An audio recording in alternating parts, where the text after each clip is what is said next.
السلام علیکم dear students, آج ہمارا جو ہے وہ سیکنڈ ایئر ہسٹری کا لیکچر نمبر 4 ہے۔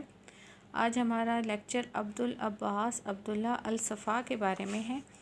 یہ جو ہے خاندان بنو عباس کا پہلا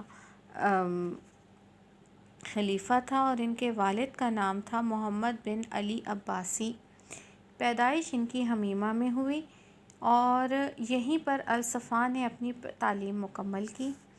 ان کی والدہ کا نام رایۃ الحارثیہ تھا۔ عمر میں یہ اپنے بھائی ابو جعفر منصور جو ان کے بعد خلیفہ بنے ہیں ان سے چھوٹا تھا، لیکن جب ایک دائی، عباسی دائی ابو محمد صادق خراسانی اپنے زمانے میں، حضرت عمر بن عبدالعزیز کے زمانے کی بات میں کر رہی ہوں، چند بااثر لوگوں کے ساتھ محمد بن علی عباسی کو ملنے آیا تو وہ اپنے اس لڑکے یعنی عبداللہ کو اٹھا کر لے آئے اور لوگوں سے کہا یہ تمہارا سردار ہے، حالانکہ اس وقت بچے کی عمر صرف 15 دن تھی۔ یہی وجہ ہے کہ وہ عمر میں اپنے دیگر بھائیوں سے چھوٹا ہونے کے باوجود عباسی خلیفہ نامزد ہوا، پہلا عباسی خلیفہ۔ خلافت ان کی کیسی شروع ہوئی ہے؟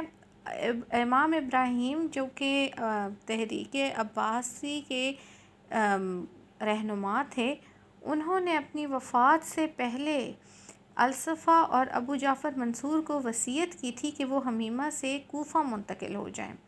حمیمہ کے بارے میں آپ کو یاد ہوگا، میں نے بتایا تھا کہ یہ یہاں پر خفیہ تحریک ان کی چلی تھی، تحریک عباسی تحریک۔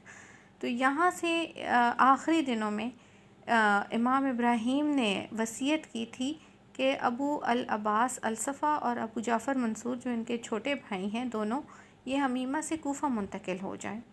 کہا جاتا ہے کہ یہ دونوں بھائی اگر بروقت کوفہ نہ پہنچ پاتے تو عین ممکن تھا کہ ابو سلمہ خلال کو موقع مل جاتا اور وہ ان کے بجائے علویوں یا فاطمیوں میں سے کسی کو منصب خلافت پر بٹھا دیتے، لیکن ان کے بروقت کوفہ پہنچنے کی وجہ سے فوری طور پر جو ہے منصب خلافت ابو العباس کے حصے میں آئی ہے۔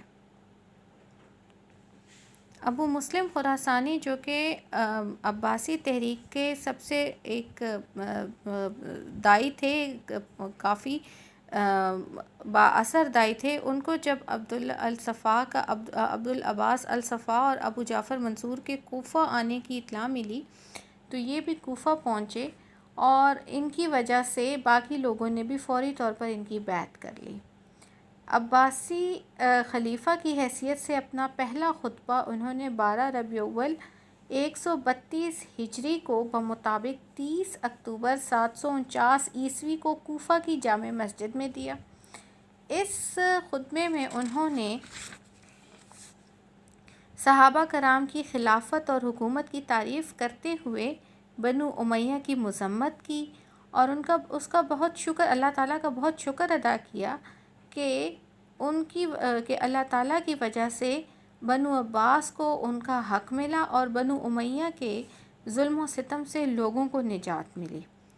یہی وہ ان کا پہلا خطبہ تھا جس میں انہوں نے اپنے آپ کو الصفا کا لقب بھی دیا، جس کا مطلب ہے خون ریز۔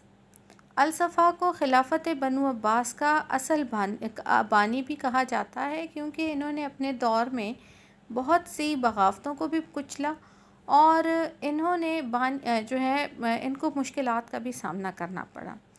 اپنی خلافت کے صرف 4 سال بعد ان کو خسرہ کی وجہ سے ان کی وفات ہوئی اور اپنی وفات سے پہلے انہوں نے اپنے بڑے بھائی ابو جعفر منصور کو، جو اس وقت حج ادا کر رہے تھے، اپنے بعد خلیفہ نامزد کیا۔